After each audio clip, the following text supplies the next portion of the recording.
Good evening, everyone. Thanks for joining the ISACA monthly webinar. So today we've got a very interesting topic to be spoken by one of the leading speakers. So today the topic is cars, highways, and digital trust. Something very interesting to hear. So to talk to us on this topic, we have Mr. Kip Boyle. To say a little bit on this topic, hi, Kip. So digital technologies are fundamental to nearly every aspects of our business, social interaction, and growth. And yet, failures of privacy, cybersecurity, and transparency are eroding digital trust globally, as we witness. So to preserve the welfare of our online and offline communities and the sustainability of our organizations, senior decision makers need to make their technologies trustworthy. One of the customers on the customer side of the equation, people sometimes struggle to understand what is digital trust, why is it lacking, and what should we do about it. That's because we tend to think of digital trust as a technology problem or personal problem, when it's not helpful to view it either as of those. We need to treat establishing and maintaining digital trust as we would manage a public health problem and borrow heavily from that playbook. So to hear on this, I would like to welcome Kip Boyle. He's a fractional chief information security officer for several organizations, a small business owner. His team provides many blue team and red team cybersecurity services to their customers. He has served as a captain with the F-22 program in the US Air Force. Interesting. In the private sector, he was a CISO for an insurance company, a credit card processor, bank, credit union, and IT managed service provider. Also, Kip is the author of the best-selling Fire Doesn't Innovate, the executive practical guide to thriving in the face of evolving cyber risk. So with that, let me invite Kip Boyle, and it's over to you. Thank you. Thank you so much. And if at any time my audio or my video might not be working very well, please let me know so I can make any adjustments. I come to you today from Seattle, Washington, which is many, many miles from where you are, of course. And isn't it wonderful that we have the internet and these technologies in order to let us spend some time together? I think it's fabulous. I'm going to share my screen right now, and you can tell me if it's successful. And I hope that it is. So if somebody could just let me know that if my screen is visible. Yes, it's visible, Kip. Wonderful. Thank you so much. All right. Yes, and I thank you so much for the introduction. I really very much appreciate it. Thank you, everybody, for joining my session today. And I'd like to just springboard off of that introduction to just say that what I'd like to do is look together during our session to find out what's going on about the concept of digital trust. I know it's a major theme for ISACA right now. And I think we should also spend some time looking at what we ought to do about the fact that digital trust is so important and how we are going to manage this together. One thing that I'd like to add to my background, which you've heard about, is that over the years I've worked with customers of various sizes in many different industries and in many different countries. And so I've pulled some of those logos together here just so you can really get a strong sense of what I'm talking about. And the reason why I mention this is because I've developed a very broad perspective on how we can succeed with cybersecurity and digital trust in a large variety of work settings. Now, my plan is to go very quickly, and I would ask that you hold your questions until the end. And my plan is to allow time to do questions and answers. Now, I believe it would be most helpful if we could start with examining this concept of digital trust. And so I'll just begin with a few questions. For example, how can you trust an algorithm that's making thousands of decisions a second when you don't even know how it works? And how can you trust a company that is silently tracking your movements every day, collecting data on you, but you don't know what they're doing with it? And given the fact that trust is such a foundational principle for this global economy that we live in, and the fact that our global economy is digital, let's see if we can find a meaningful definition of digital trust. And to do that, I'll tell you a quick story. In July of this year, the city of Hayward, California, declared an emergency after a cyber attack had degraded their emergency services dispatching uh, capability. Here in the United States, we dial 911 when we need police or fire assistance, or if we have a medical emergency. And in this city, the cyber attack made calling that number and getting help extremely difficult. And the city's dispatch center had to find ways to answer the calls that were coming in from citizens, but also to help police officers and firefighters and medical teams to respond to these calls. But they didn't have any of their normal systems. And more broadly, the cyber attack affected many of the other cities' services, including all forms of electronic payments. And these days, I don't know exactly what it's like where you live, but here where I live, in some cases, an electronic payment is the only practical choice. It may be, in fact, the only choice. And the real issue here, of course, was that citizens had no warning that their emergency service would fail in this way, and they had no estimate for when the systems would be fully restored. So the World Economic Forum tells us that digital trust is the expectation by individuals that digital technologies and services, as well as the organizations that provide them, will protect all stakeholders' interests and that they'll uphold societal expectations and values in the delivery of those digital services. Now, digital trust involves the confidence and reliance that we place on things like digital technologies, the platforms that they're built on, and the services that they deliver. And we count on the fact that the promises that are made about these digital services, in this case, emergency services, that these things are going to be delivered, that the information we share with them is going to be protected, and that the people operating these digital services are going to act responsibly.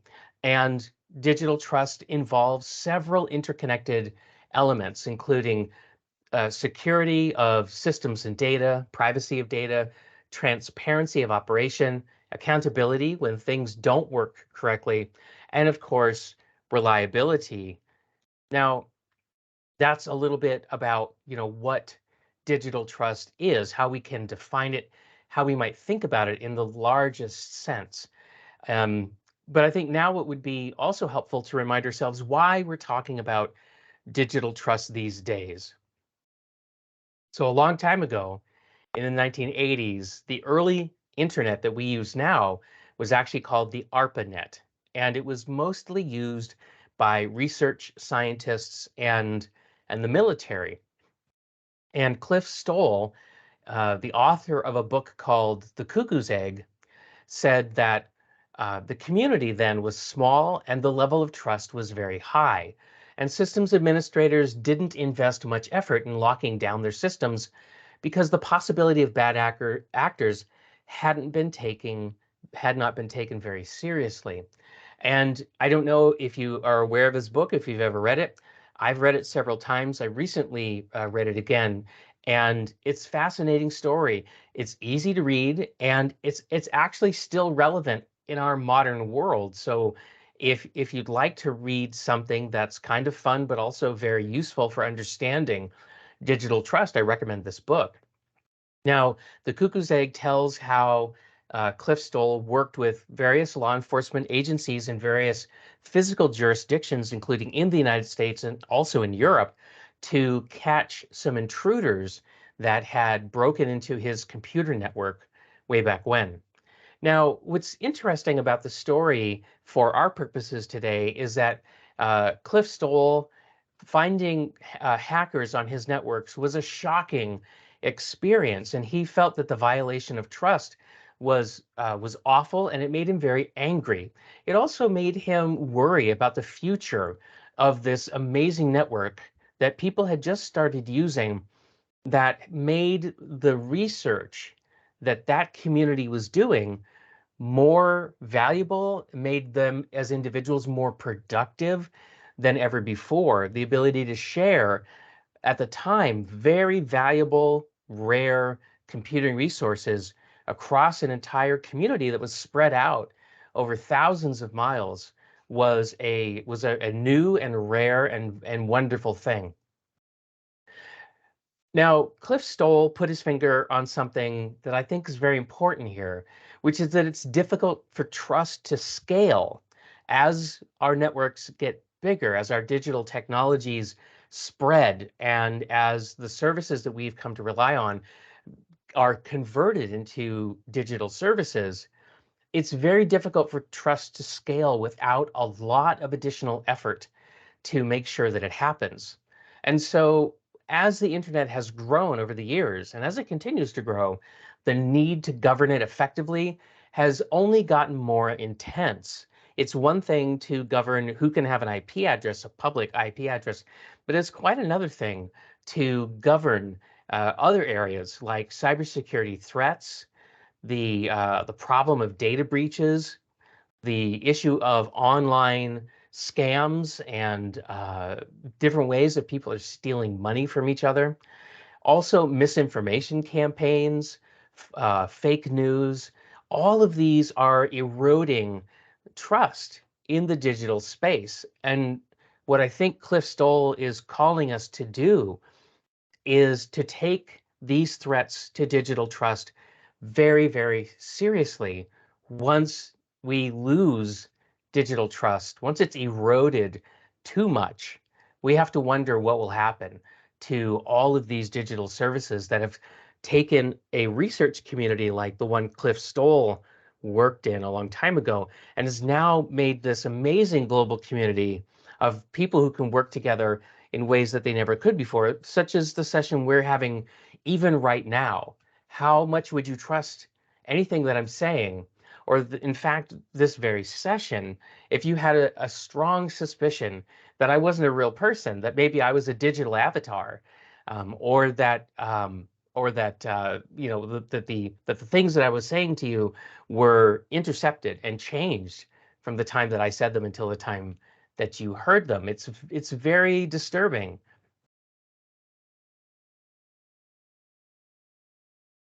I would even go so far as to say that right now we're living in what I would call a digital frontier, right? This is like living in a village that's remote and small and does not have meaningful government services.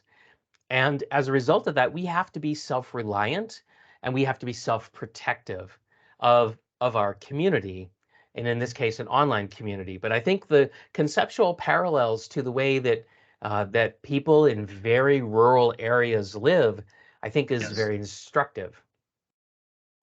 And without enough digital trust, we won't be able to build the kinds of institutions that we need now and also in the future. So, for example, today we don't have fully functional digital equivalents for police, for firefighters, and the other protections that we enjoy in the real world. And with some experts predicting that cybercrime is going to grow into a $10 trillion industry by 2025, you have to wonder how long can digital trust be taken for granted before we begin to lose significant trust in our digital services. All right, so that leads us to the question of how do we make digital trust happen at the levels that we need in order to fully embrace our digital world? Well, I'm going to go back to the World Economic Forum because they've studied this quite a bit, and I really find that the reports that they're issuing are very compelling and very easy to read and to understand. And they say that digital trust is built on two main components, something that they call mechanical trust and something that they call relational trust. And so what I want to do is talk a little bit about what these two types of trusts are.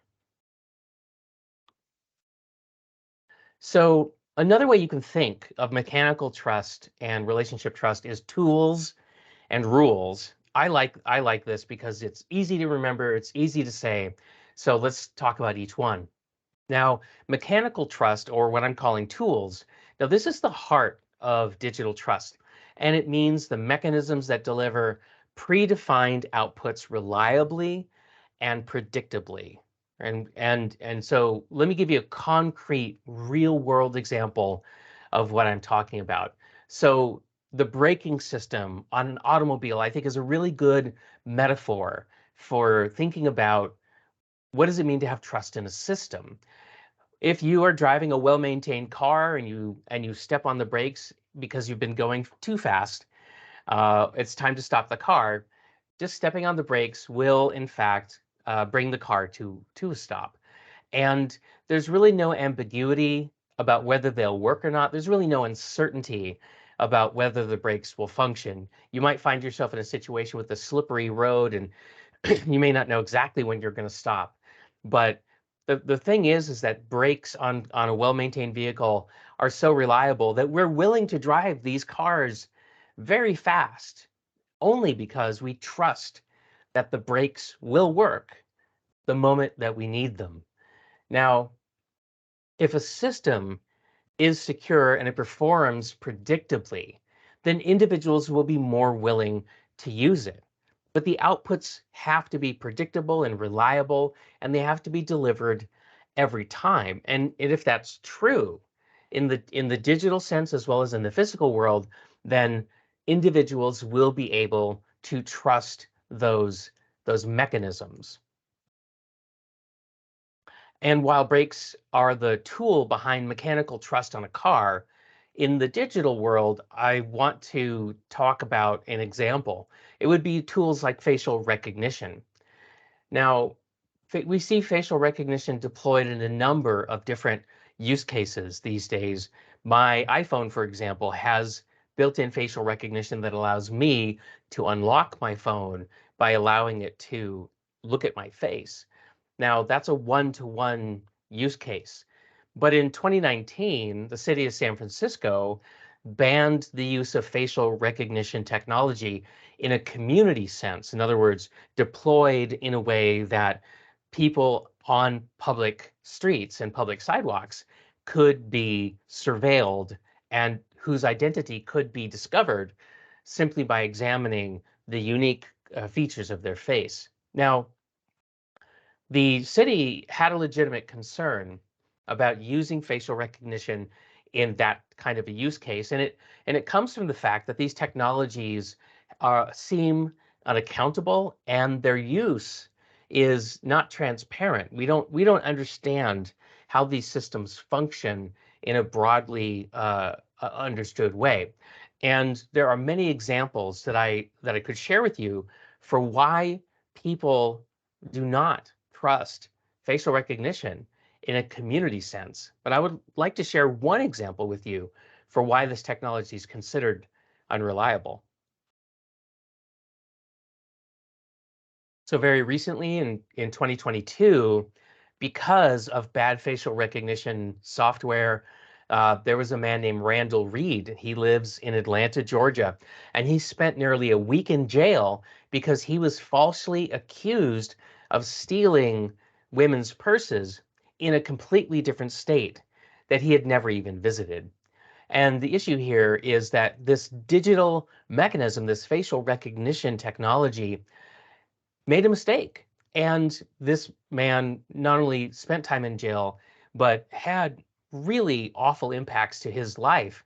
He had to spend a lot of money defending himself legally, and his reputation was harmed because of something he'd never done, because a digital mechanism had failed, and because other people believed falsely that this facial recognition technology was in fact infallible. Now, what the issue here is with mechanical trust is that facial recognition used in the community sense has not demonstrated that it has an ability to deliver predefined outputs with reliability and with predictability. And you can read a lot about Randall Reed in the news. He had a very large profile done on him in the New York Times and in other news publications. So that's mechanical trust. Now, in order to have digital trust, we also have to have another form of trust, which is equally important and which is called relational trust, which I'm calling the rules. So we have tools and we have rules. Now, even if all the mechanical systems work, for example, even if facial recognition technology was highly accurate and that we could trust that the system would accurately identify people, this relationship trust element is incredibly important because if people don't believe that we're all playing by the same rules, even though the technology is trustworthy mechanically, still our trust in that system is going to break down. And let me revisit a concrete example to help you understand relational trust. So I talked about brakes on a car being highly reliable, but we also need shared agreements that when we see a red light, when we're driving on a public road, that red light means we have to stop. And if we don't have a shared agreement about what the rules are when we drive on the road, then it doesn't matter that brakes are mechanically trustworthy. We won't use them because we're concerned that other people will not use their brakes at the appropriate time. And so this is why relational trust is vital, because we have to have social norms and social agreements that are going to take the complexity of our reality, of our digital world, and make it trustworthy, right? Um, we also need shared agreements on these digital technologies. We need to be clear about when they're going to be used, where they're going to be used, why we're using them, and how those technologies are actually used in order to perform a valuable service, such as policing to catch criminals and to safeguard the public. So that's a concrete real world example of relational trust. When it comes to facial recognition technology, there's another whole thread of conversation about the use of facial recognition that even if it was highly accurate, that the potential for abuse by governments is very, very high, and that we don't have a lot of assurances that these systems will not be used in an abusive way. And this is one of the reasons why a lot of people feel that these facial recognition technologies are creepy or dangerous because they believe that these systems will be used to harm people rather than to help them in all cases. So, in order to trust facial recognition, this digital technology with public services, right, around public safety, we need these rules, these shared agreements, this relational trust on when we can use them, where and why, and how these digital technologies can be used. Now, in my excuse me, in my session description, um, I said that we tend to think of digital trust as a technological problem alone or as a personal problem. But when we want to build digital trust in our systems broadly at scale, it's not helpful to think about digital trust as just technological or just personal problems. All right. What we really need to do is we need to treat the establishment and the maintenance of digital trust as we would manage a public health problem. And as I said in my session description, we need to study what we've done when we've successfully managed various public health problems, and we need to borrow the mechanisms that we've used in order to adapt things that we know work into a realm of digital trust, which is strange and where it's not obvious how to make digital trust come together. Now, digital trust, just like cyber risk management, I consider it to be a team sport, and it requires significant effort on the part of businesses as well as governments. And our response to the threat to digital trust needs to be national in scale as well as global in scale. But it also has to be local. So we have to have an ability to address to address contextual situations as well as cultural differences. The use of a digital technology like facial recognition in my town in the United States may not be a reasonable use for the very same technology in the town where you live in Sri Lanka.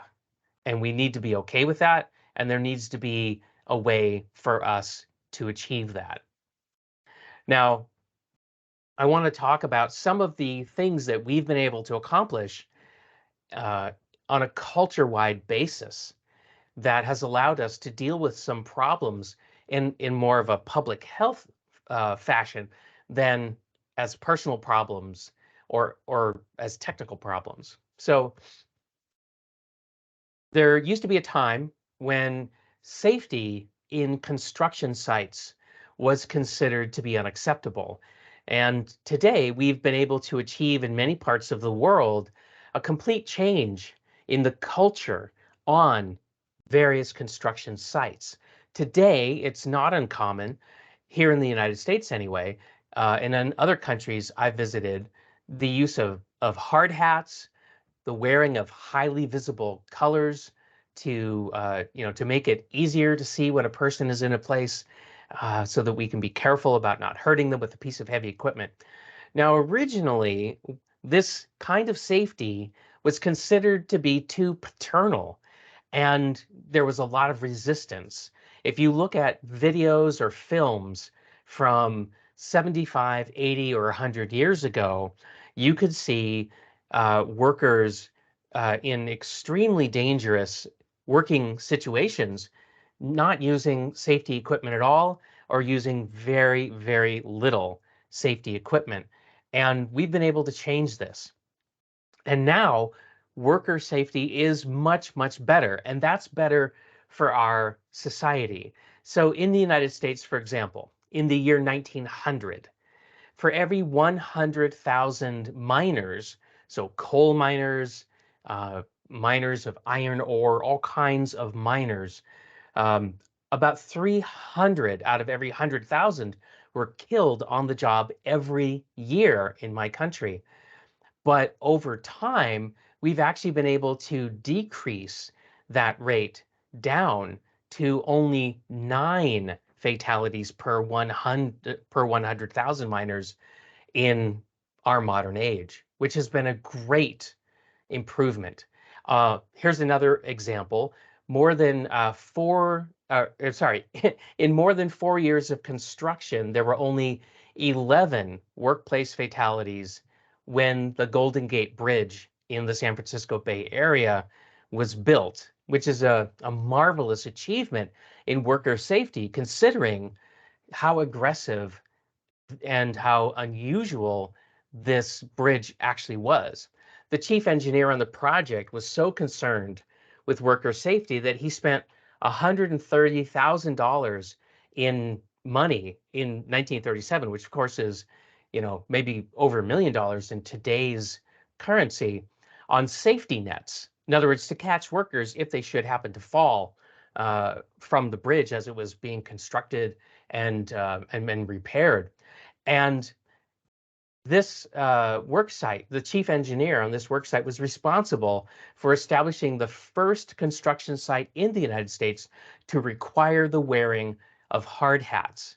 Now, the safety nets that he installed alone caught 19 people and saved their lives when they would have otherwise probably had fallen to their death or to severe injury.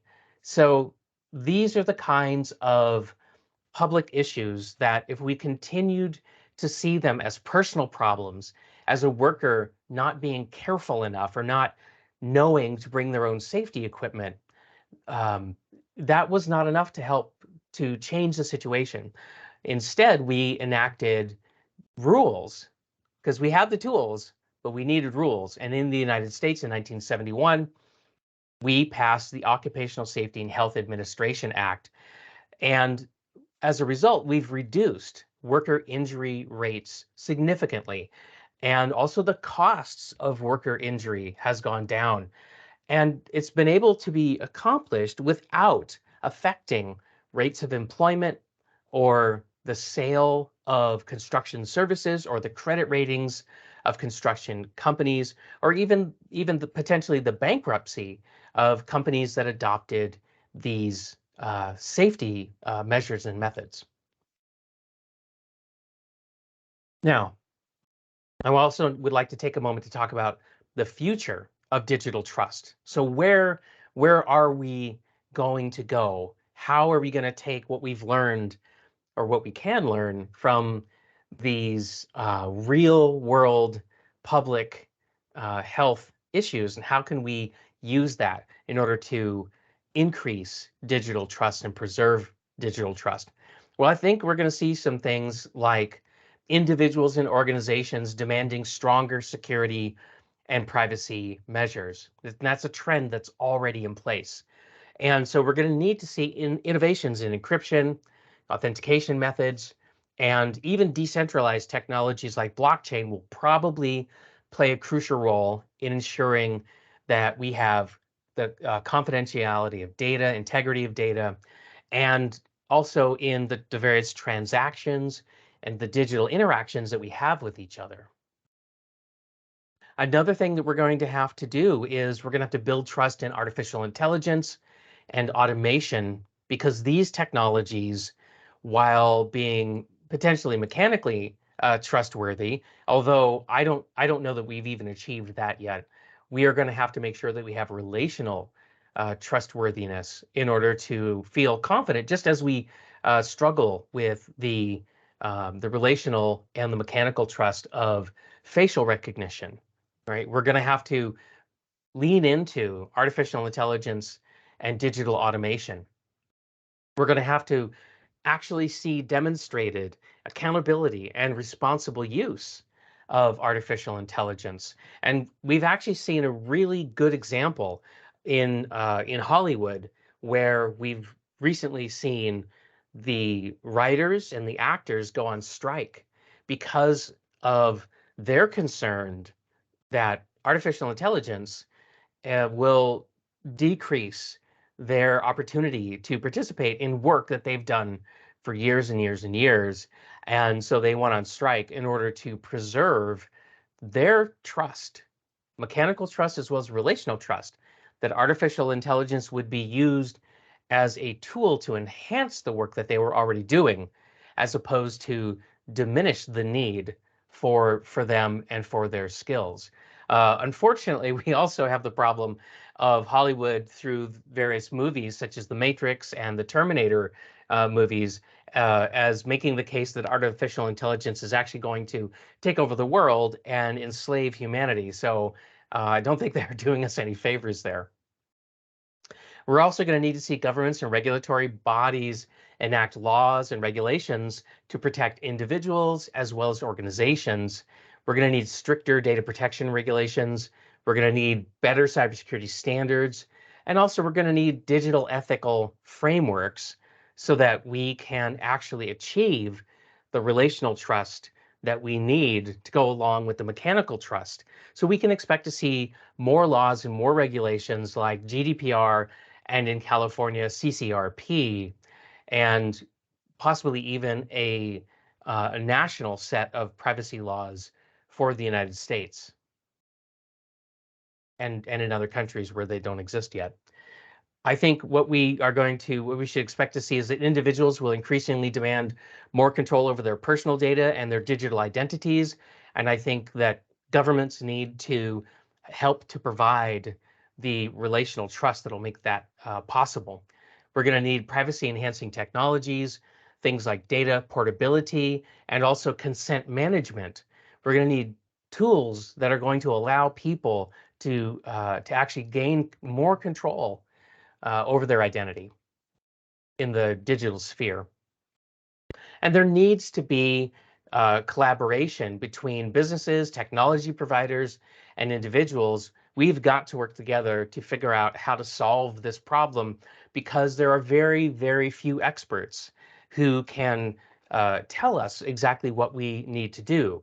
This is the kind of problem that requires adaptive leadership, which is to say, a way to bring people together to work on this problem so that we can come up with shared solutions, things that we can all live with, rules as well as trustworthy tools. Now, in the United States, I can tell you this is very difficult because we have a history of government distrust by the private sector, and yet the only way I think we're going to succeed is if we figure out ways to overcome that. And we also need to demonstrate mechanical trust that these various digital technologies are going to be secure, reliable, things like Internet of Things devices, virtual reality, augmented reality. It's going to be essential to have mechanical trust in them in order to gain widespread acceptance by our various societies. So, as I transition into a question and answer period, I'd like to tell you about some resources that I've made available, some free and some at low cost, which you might want to try out.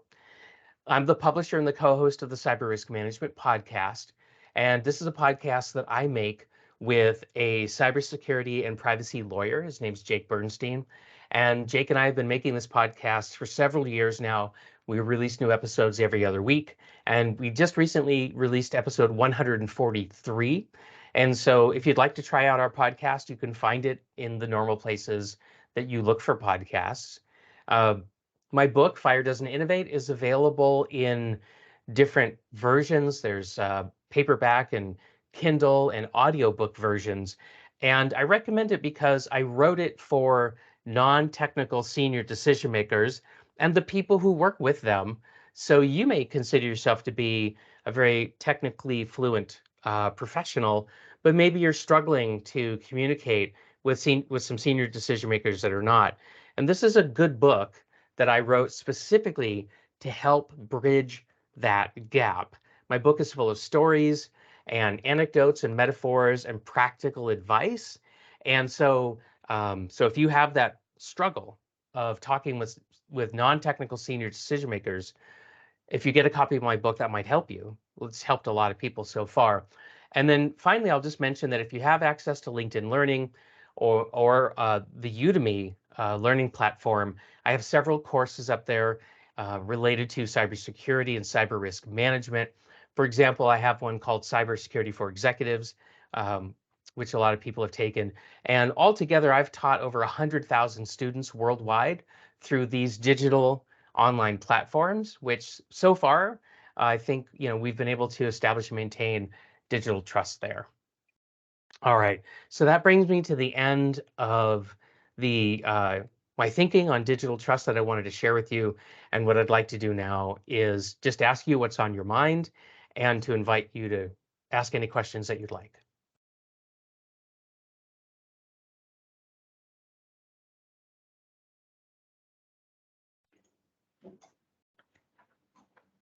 Thank you so much for that insightful session, Mr. K.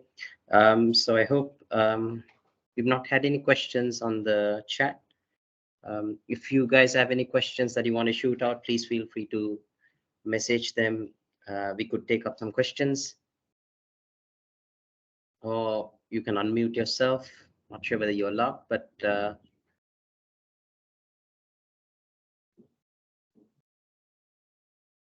So while we wait for the question, I'm happy to get your questions. And while we wait for any questions to come in, I'll just say, do you have any questions that you're wondering about?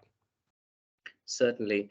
So what I would like to understand is that we see a lot of organizations getting breached, and so how do they rebuild themselves, especially after a breach? Hmm. We've seen organizations where they've had this, they're following certain frameworks have been established, they've had the technologies in place, they've done their best, but even then we see breaches have been taking place, which is beyond the control at times, as breaches can happen in various formats. So how can one go about rebuilding the trust again? That's an excellent question because you've put your fingers on a few things that are really, really important. We talk in the information security community about a philosophy of assume breach. And we talk also about new technologies and new philosophies like zero trust, right? Zero trust isn't just a product that you purchase from a vendor. It's actually a completely different way of looking at how you should build your digital networks, where you're assuming breach and you're flipping the paradigm from a trust but verify to a verify but trust model. And this is going to be a difficult change that we're going to make. Now, having said that, I think that the process of reestablishing digital trust after a data breach is an extremely difficult one. I would tell you about two places that you should go to study this problem and to figure out how your organization can do a good job of it. The first place that I would direct your attention to is the NIST cybersecurity framework, because it was written, it's been around for 9 years now, but one of the goals that it was written to achieve was exactly this problem, was to be successful in this problem. So it has a detect, a respond, and a recover function, which is directed at an organization's ability to do those functions. And it's broader than just the technological aspects of doing those functions. And if you want to read about a real organization that did, I think, a exceptionally good job of recovering from a breach, I would recommend that you do a search on Norsk Hydro, NORSK Hydro. And the reason why I recommend them is because they had a ransomware attack which completely shut them down for quite some time.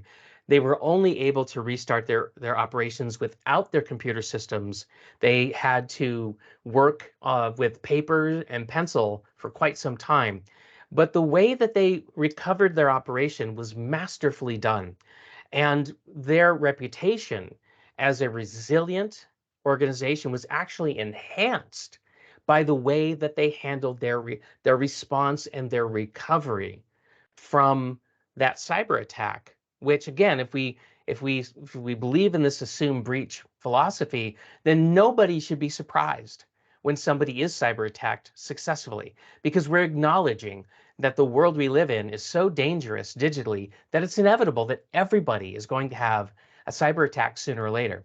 Now, the best way to learn about how Norsk Hydro did this is Microsoft created a very rich profile of the attack itself, and also in great detail how Norsk Hydro restored confidence and enhanced confidence in their organization. And I strongly recommend that you read that profile. There's many videos and white papers. I think it's very good.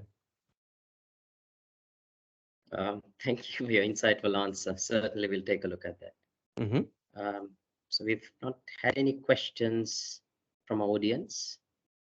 Well, that's all right. I can tell you that if you don't feel comfortable asking a question now, or perhaps a question will come to your mind later. I know you've all had a full day of working, and so perhaps tomorrow you'll think of a question. And I would invite you to contact me. I can be contacted through LinkedIn in a direct message, or you can send me an email. And I'm going to put my email address here in the chat. So if you'd like to copy my email address, you can do that. This session's being recorded and it's going to be shared later on, so you can come back and refer to it. And I'm also going to make the slides that I used available for sharing, including not just what I showed you, but also speaker notes so that you can walk through the presentation again at your own pace. So I hope that'll be helpful to you if you don't happen to have a question now, but that you do get one later. So with that, thank you so much for talking to us on digital trust. You spoke about various aspects today. What is digital trust? How does it happen? How do we build trust? You spoke about tools, you talk about rules, and you also showed about the future of digital trust, which is going to be a bit challenging when it comes to AI. But thank you for the information that you shared with us today. On behalf of Sri Lanka ISACA chapter, I would like to thank you for taking your time to be with us on this session. It's been a very insightful session personally to me. I've learned a lot, and I'm sure that others did as well. We thank you so much, and we look forward to have you in our future sessions. Thank You're you. quite Thank welcome. you, everyone, for joining. Have a great day. Thank you.